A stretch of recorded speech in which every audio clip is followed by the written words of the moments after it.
ഉൽപ്പത്തി അദ്ധ്യായം 24. ഇസഹാക്കും റെബേക്കായും.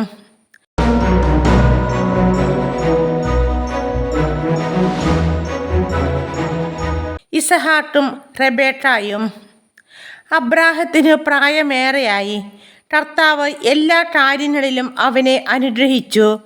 അവൻ തൻ്റെ എല്ലാ വസ്തുക്കളുടെയും മേൽനോട്ടക്കാരനും തൻ്റെ ഭവനത്തിലെ ഏറ്റവും പ്രായം കൂടിയവനുമായ വേലക്കാരനെ വിളിച്ചു പറഞ്ഞു, നിന്റെ കൈ എൻ്റെ തുടയുടെ കീഴെ വയ്ക്കുക. ഞാൻ പാർക്കുന്ന ഈ നാട്ടിലെ കാനാന്യരുടെ പെൺമക്കളിൽ നിന്ന് എൻ്റെ മകനു ഭാര്യയെ തിരഞ്ഞെടുക്കുകയില്ലെന്ന് ആകാശത്തിൻ്റെയും ഭൂമിയുടെയും ദൈവമായ കർത്താവിൻ്റെ നാമത്തിൽ നിന്നെക്കൊണ്ട് ഞാൻ സത്യം ചെയ്യിക്കും. എൻ്റെ നാട്ടിൽ എൻ്റെ ചാർച്ചക്കാരുടെ അടുക്കൽ പോയി അവരിൽ നിന്ന് എൻ്റെ മകൻ ഇസഹാക്കിന് ഭാര്യയെ കണ്ടുപിടിക്കണം. അപ്പോൾ ദാസൻ ചോദിച്ചു, ആ സ്ത്രീക്ക് എന്നോടുകൂടെ ഈ നാട്ടിലേക്ക് പോരാൻ ഇഷ്ടമില്ലെങ്കിലോ? അന്ന് വിട്ടുപോകുന്ന നാട്ടിലേക്ക് അന്നയുടെ മകനെ ഞാൻ കൊണ്ടുപോകണമോ? അബ്രാഹാം പറഞ്ഞു, എൻ്റെ മകനെ അങ്ങോട്ട് കൊണ്ടുപോകരുത്.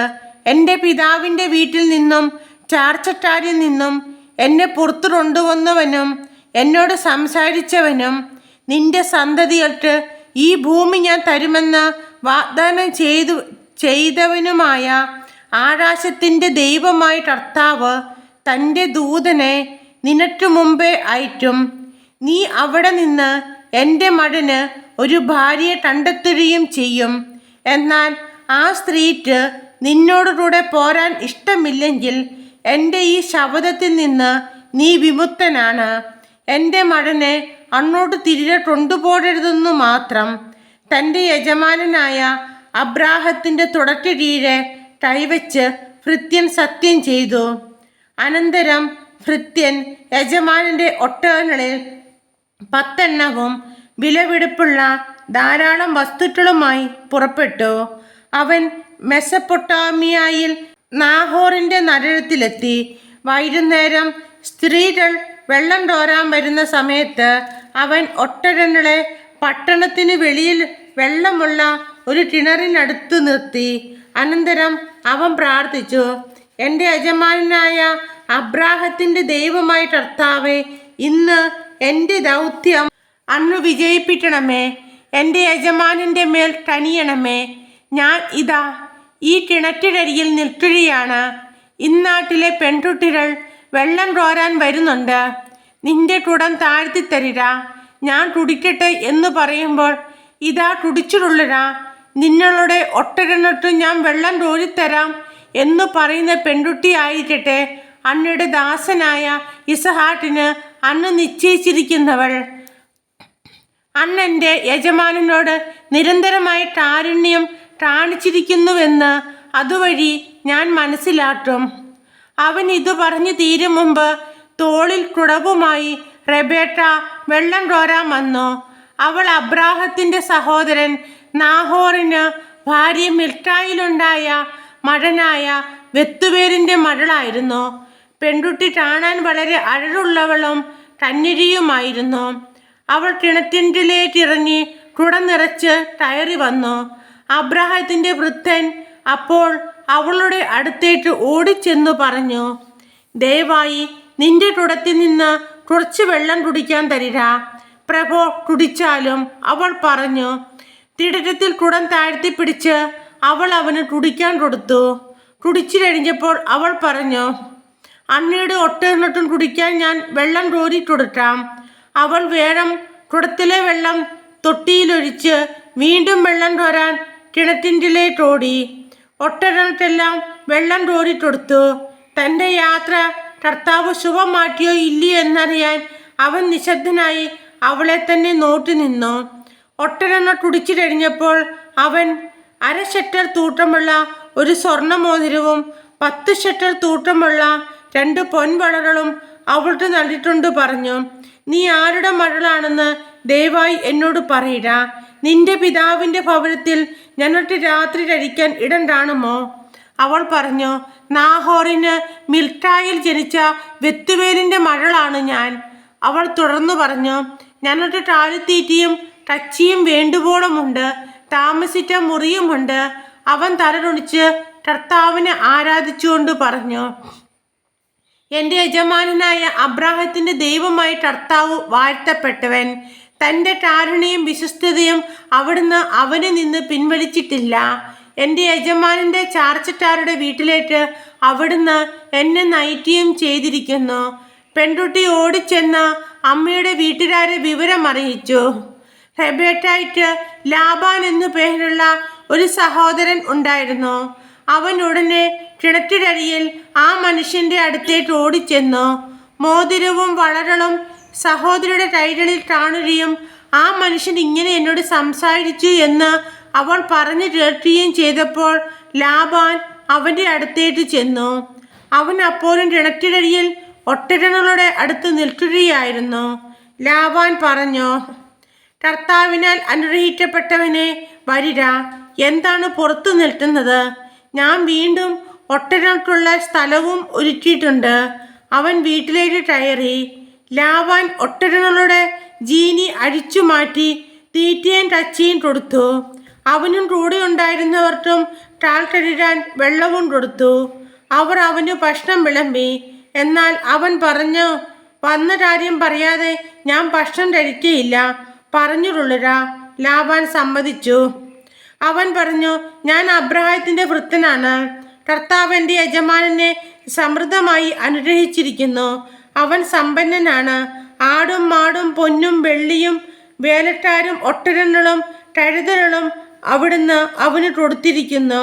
യജമാനൻ്റെ ഭാര്യ സാറ വൃദ്ധയായപ്പോൾ അവൻ അവളിൽ ഒരു പുത്രൻ ജനിച്ചു. തനിക്കുള്ളതൊക്കെ യജമാനൻ അവനാണ് കൊടുത്തിരിക്കുന്നത്. എൻ്റെ യജമാനൻ എന്നെ കൊണ്ട് ഒരു സത്യം ചെയ്യിച്ചു. ഞാൻ പാർക്കുന്ന കാനാന്യരുടെ നാട്ടിൽ നിന്ന് എൻ്റെ മകന് നീ ഒരു വധുവിനെ തിരഞ്ഞെടുക്കരുത്. മറിച്ച് നീ എൻ്റെ പിതാവിൻ്റെ നാട്ടിൽ എൻ്റെ ചാർച്ചക്കാരുടെ അടുത്ത് പോയി എൻ്റെ മകന് ഒരു ഭാര്യയെ കണ്ടുപിടിക്കണം. ഞാൻ ചോദിച്ചു, ഒരു വേള ആ പെൺകുട്ടി എൻ്റെ കൂടെ വന്നില്ലെങ്കിലോ? അവൻ എന്നോട് പറഞ്ഞു, ഞാൻ സേവിക്കുന്ന കർത്താവ് തൻ്റെ ദൂതനെ നിന്റെ മുൻപേ അയച്ച് നിന്റെ വഴി ശുഭമാക്കും. എൻ്റെ പിതാവിൻ്റെ വീട്ടിൽ നിന്ന്, എൻ്റെ ചാർച്ചക്കാരിൽ നിന്ന് നീ എൻ്റെ മകന് ഒരു വധുവിനെ തിരഞ്ഞെടുക്കും. എൻ്റെ ചാർച്ചക്കാരുടെ അടുത്ത് ചെല്ലുമ്പോൾ പ്രതിജ്ഞയിൽ നിന്ന് നീ വിമുക്തനാകും. അവർ പെൺകുട്ടിയെ നിന്നിട്ട് വിട്ടു തന്നില്ലെങ്കിലും പ്രതിജ്ഞയിൽ നിന്ന് നീ വിമുക്തനായിരിക്കും. ഞാൻ കിണറ്റിനരിയിൽ വന്നപ്പോൾ ഇങ്ങനെ പ്രാർത്ഥിച്ചു, എൻ്റെ യജമാനായ അബ്രാഹത്തിൻ്റെ ദൈവമായി കർത്താവേ, ഞാൻ ഇറങ്ങി പുറപ്പെട്ടിരിക്കുന്ന കാര്യം അന്നിപ്പോൾ ശുഭമാക്കണമേ. ഇതാ ഞാൻ ഈ കിണറ്റിൽ കരയിൽ നിൽക്കും. വെള്ളം കോരാൻ വരുന്ന പെൺകുട്ടിയോട് ദയവായി നിന്റെ കുടത്തിൽ നിന്ന് എനിക്ക് അല്പം വെള്ളം കുടിക്കാൻ തരിക എന്ന് ഞാൻ പറയും. അപ്പോൾ കുടിച്ചാലും അന്നയുടെ ഒട്ടകങ്ങൾക്ക് ഞാൻ വെള്ളം കോരിത്തരാമല്ലോ എന്ന് പറയുന്ന പെൺകുട്ടിയാവട്ടെ എൻ്റെ യജമാനൻ്റെ മകന് അവിടുന്ന് കണ്ടുവച്ചിരിക്കുന്നവൾ. എൻ്റെ ഉള്ളിൽ ഞാനിത് പറഞ്ഞു തീരും മുമ്പ് തോളിൽ കുടവുമായി വെള്ളം കോരാൻ റെബേക്ക വന്നു. അവൾ ഇറങ്ങിച്ചെന്ന് വെള്ളം കോരി. ഞാൻ അവളോട് എനിക്ക് അല്പം കുടിക്കാൻ തരിക എന്ന് പറഞ്ഞു. അവൾ ഉടനെ കുടം തോളിൽ നിന്നിറക്കി ഇങ്ങനെ പറഞ്ഞു, കുടിച്ചാലും അന്നയുടെ ഒട്ടകങ്ങൾക്കും ഞാൻ കുടിക്കാൻ തരാം. ഞാൻ കുടിച്ചു. ഒട്ടകങ്ങൾക്കും അവൾ വെള്ളം കൊടുത്തു. അപ്പോൾ ഞാൻ അവളോട് നീ ആ മകളാണ് എന്ന് ചോദിച്ചു. നാഹോറിന് മിൽക്കായിൽ ജനിച്ച ബെത്തുവേലിൻ്റെ മകളാണ് ഞാൻ എന്ന് അവൾ പറഞ്ഞു. അപ്പോൾ ഞാൻ അവൾക്ക് മോതിരവും വളകളും കൊടുത്തു. അതിനുശേഷം എൻ്റെ യജമാനനായ അബ്രാഹത്തിൻ്റെ ദൈവമായി കർത്താവിനെ ഞാൻ താണുവണങ്ങി ആരാധിച്ചു. എൻ്റെ യജമാനൻ്റെ മകന് അവൻ്റെ സഹോദരൻ്റെ മകളെ വധുവായി തിരഞ്ഞെടുക്കുവാൻ എന്നെ നേർവഴിക്ക് നയിച്ച അവിടുത്തെ ഞാൻ സ്തുതിച്ചു. അതുകൊണ്ട് എൻ്റെ യജമാനനോട് നിങ്ങൾ കാരുണ്യത്തോടും വിശ്വസ്തയോടും കൂടി പെരുമാറുമെങ്കിൽ അത് പറയുക. മറിച്ചാണെങ്കിലും പറയുക, എനിക്ക് അതനുസരിച്ച് പ്രവർത്തിക്കാമല്ലോ. അപ്പോൾ ലാബാനും ബെത്തുവേലും പറഞ്ഞു, ഇത് കർത്താവിൻ്റെ ഇഷ്ടമാണ്. ഇതിനെക്കുറിച്ച് ഗുണവും ദോഷവും ഞങ്ങൾക്ക് പറയാനില്ല. ഇതാ റെബേക്ക നിന്റെ മുമ്പിൽ നിൽക്കുന്നു. അവളെ കൊണ്ടുപോയിട്ടുണ്ടോ? കർത്താവ് തിരുവുള്ളമായതുപോലെ അവൾ നിന്റെ യജമാനൻ്റെ മകന് ഭാര്യയായിരിക്കട്ടെ. ഈ വാക്കുകൾ കേട്ടപ്പോൾ അബ്രാഹത്തിൻ്റെ ഭൃത്യൻ താണു വീണ് കർത്താവിനെ ആരാധിച്ചു. അനന്തരം അവൻ പൊന്നും വെള്ളിയും കൊണ്ടുള്ള ആഭരണങ്ങളും വസ്ത്രങ്ങളും എടുത്ത് റെബേക്കായ്ക്ക് കൊടുത്തു.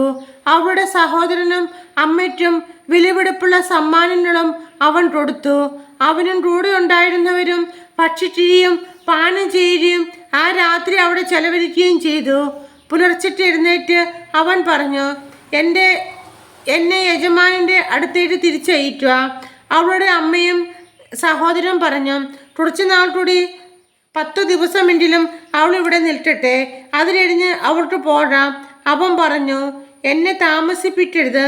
കർത്താവ് എൻ്റെ വഴി ശുഭമാക്കിയിരിക്കുന്നുണ്ട്. യജമാനൻ്റെ അടുക്കലേക്ക് തിരിച്ചു പോകാൻ എന്നെ അനുവദിക്കുക. നമ്മുടെ പെൺകുട്ടിയെ വിളിച്ചു ചോദിക്കാം എന്ന് അവർ പറഞ്ഞു. അവർ റെബേക്കയെ വിളിച്ച്, നീ ഈ മനുഷ്യനോട് കൂടെ പോരുന്നുവോ എന്ന് ചോദിച്ചു. ഞാൻ പോരുന്നു എന്ന് അവൾ മറുപടി പറഞ്ഞു. അവർ അവരുടെ സഹോദരി റെബേക്കയെയും അവളുടെ തോഴിയെയും അബ്രാഹത്തിൻ്റെ വൃദ്ധനോടും അവൻ്റെ ആൾക്കാരോടും കൂടെ പറഞ്ഞയച്ചു. അവർ അവളെ ആശീർവദിച്ചു പറഞ്ഞു, നീ ഞങ്ങളുടെ സഹോദരിയാണ്. നീ 1000ങ്ങളുടെയും 10,000ങ്ങളുടെയും അമ്മയായി തീരുക. തങ്ങളെ വെറുത്തുന്നവരുടെ വാതിലുകൾ നിന്റെ സന്തതികൾ പിടിച്ചെടുക്കട്ടെ. റെബേക്കയും തോഴിമാരും ഒട്ടകപ്പുറത്ത് കയറി അവനെ അനുഗമിച്ചു. അങ്ങനെ റെബേക്കയുമായി വൃദ്ധൻ പുറപ്പെട്ടു. ആ ഇടയ്ക്ക് ഇസഹാക്ക് ബേർഹായിറോയിൽ നിന്ന് പോന്ന് നെഗവിൽ താമസിക്കുകയായിരുന്നു. ഒരു ദിവസം വൈകുന്നേരം അവൻ ചിന്താമഗ്നനായി വയലിലൂടെ നടക്കുകയായിരുന്നു. അവൻ തല പൊട്ടി നോക്കിയപ്പോൾ ഒട്ടകങ്ങൾ വരുന്നത് കണ്ടു. റെബേക്കയും ശിരസുയർത്തി നോക്കി. ഇസഹാക്കിനെ കണ്ടപ്പോൾ അവൾ ഒട്ടകപ്പുറത്തു നിന്ന് താഴെ ഇറങ്ങി. അവൾ വൃദ്ധനോട് ചോദിച്ചു, അന്നടലെ പാടത്തുകൂടി നമ്മുടെ നേരെ നടന്നു വരുന്ന മനുഷ്യൻ ആരാണ്? വൃദ്ധൻ പറഞ്ഞു, അവനാണ് എൻ്റെ യജമാനൻ. ഉടനെ അവൾ ശിരോവസ്ത്രനോട് മുഖം മൂടി. നടന്നതെല്ലാം വൃദ്ധൻ ഇസഹാക്കിനോട് പറഞ്ഞു. ഇസഹാക്ക് അവളെ തൻ്റെ അമ്മ സാറായുടെ കൂടാരത്തിലേക്ക് കൂട്ടിക്കൊണ്ടുപോയി. അവൻ അവളെ ഭാര്യയായി സ്വീകരിച്ചു. അവൻ അവളെ സ്നേഹിച്ചു. അങ്ങനെ അമ്മയുടെ വേർപാട് ദുഃഖിച്ചിരുന്ന അവന് ആശ്വാസം ലഭിച്ചു.